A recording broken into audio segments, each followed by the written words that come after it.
بھارت کے غیر قانونی زیر قبضہ جموں کشمیر میں بھارتی فوجیوں نے اپنی ریاستی دہشت گردی کی جاری کارروائیوں میں رواں برس اب تک 85 کشمیریوں کو شہید کیا۔ ان میں سے 22 کو جعلی مقابلوں یا حراست کے دوران شہید کیا گیا۔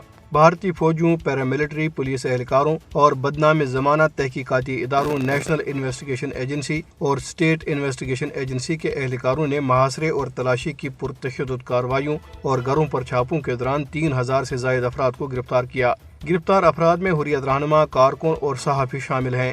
گرفتار کیے گئے افراد میں سے زیادہ تر کے خلاف پبلک سیفٹی ایکٹ اور UAPA جیسے کالے قوانین کے تحت مقدمات درج کیے گئے۔ کل جماعتی حریت کانفرنس کے ترجمان نے سری نگر سے جاری ایک بیان میں کہا ہے کہ بھارتی مظالم کشمیریوں کے جذبہ آزادی کو دبانے میں کبھی کامیاب نہیں ہوں گے۔ انہوں نے کہا کہ کشمیری عوام اقوام متحدہ کی طرف سے تسلیم شدہ حق خودارادیت کے حصول تک اپنی جدوجہد جاری رکھیں گے۔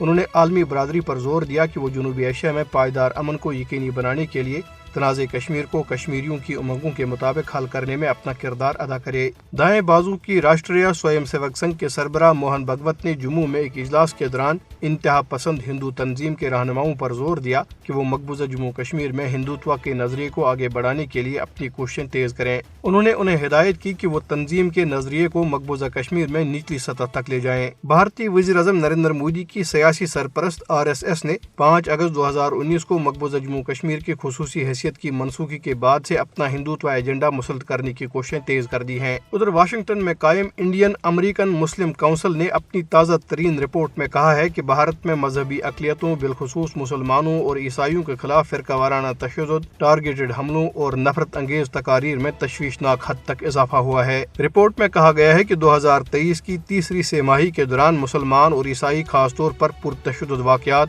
ظلم و ستم اور امتیازی سلوک کا شکار رہے۔ رپورٹ میں نشاندہی کی گئی کہ مقبوضہ جموں کشمیر میں بڑے پیمانے پر انسانی حقوق کی خلاف ورزیوں کا سلسلہ جاری ہے اور صحافیوں، سیاسی کارکنوں اور مقامی آبادی کو نشانہ بنایا جا رہا ہے۔